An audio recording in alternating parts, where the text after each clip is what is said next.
le coût et la variété des produits possibles. Alors, maintenant,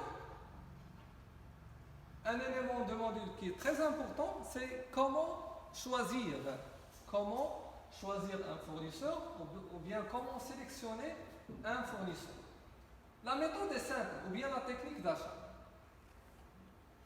On parle de l'achat direct, on parle de l'achat par contrat.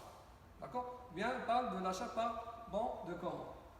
Alors cette méthode implique pour l'achat direct, donc cette méthode implique une simple demande directe sans formalité d'un ou plusieurs fournisseurs. On l'utilise généralement pour certains produits périssables, même pour les produits non périssables. Ce sont des achats urgents ou à caractère exceptionnel. D'accord? L'achat par contrat. L'établissement s'engage par contrat sur un espace de temps déterminé à recevoir dans le futur une quantité de marchandises à un prix fixe. Cette méthode entraîne donc l'existence d'un contrat. D'accord? L'existence d'un contrat, la durée limitée de ce contrat, les prix offerts par les fournisseurs seront fixes durant toute la période du contrat. Donc c'est un accord entre l'hôtelier et le fournisseur. Alors maintenant, comme je disais, la procédure de sélection. On parle de 5 étapes. La première étape, on doit établir et envoyer la demande de prix, yani l'appel d'offres. L'appel d'offres. C'est-à-dire, je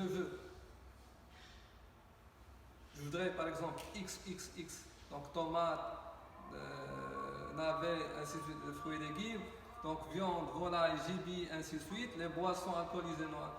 Donc je voudrais X ou X produits.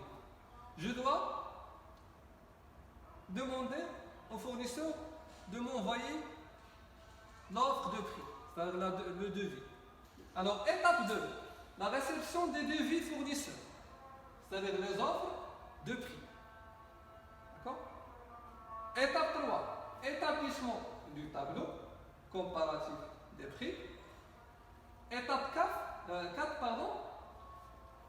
on doit déterminer le devis final et l'étape 5, le contrat d'achat. Étape 5, le contrat, la signature du contrat d'achat. Alors, j'aimerais bien que vous me suivez pourquoi? Parce que je vais expliquer comment choisir un fournisseur ou bien comment privilégier un fournisseur X et sur un fournisseur Y. Alors, donc,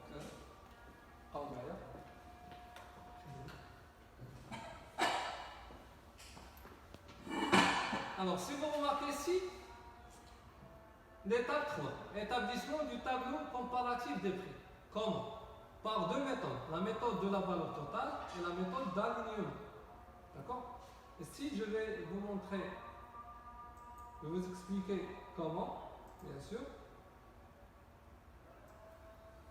Très simple.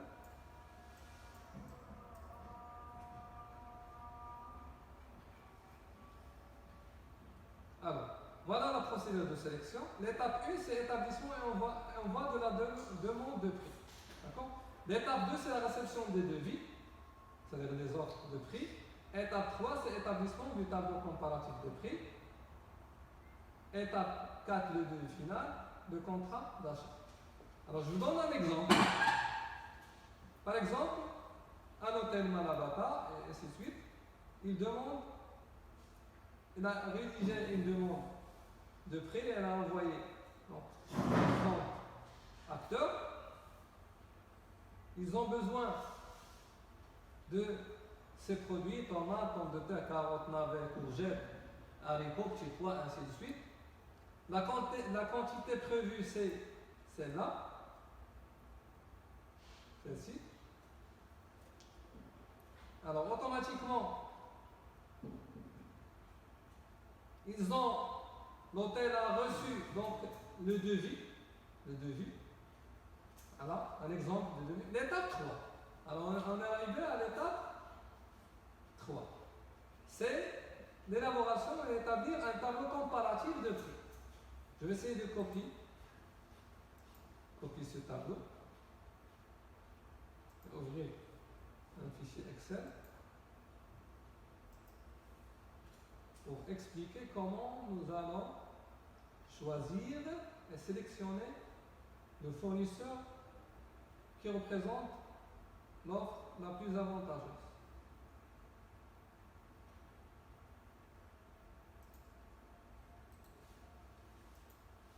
Très bien. Alors, je vais insérer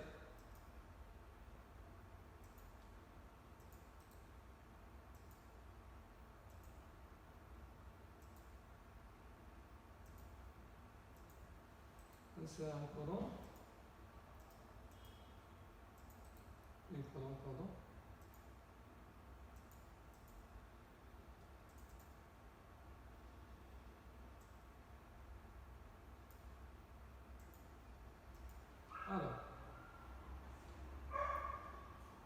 Alors ici, il y en a 3 fournisseurs.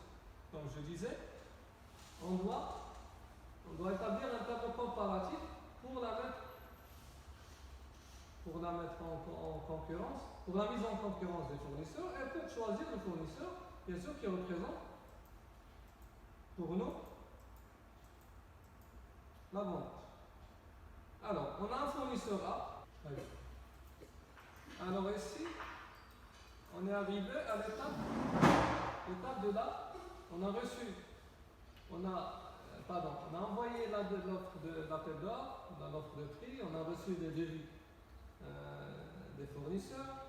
Maintenant, on élabore quoi? On élabore un tableau à partir duquel on compare les prix. Mais selon 2 méthodes. On parlait ici de la méthode d'alignement et la méthode de la valeur totale. Comment? Alors, commençons par la méthode de la valeur totale. On va mettre en concurrence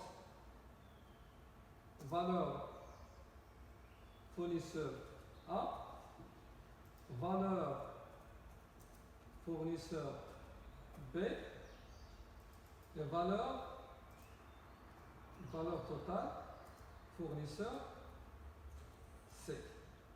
D'accord? Comment? Alors, comment peut-on calculer la valeur totale?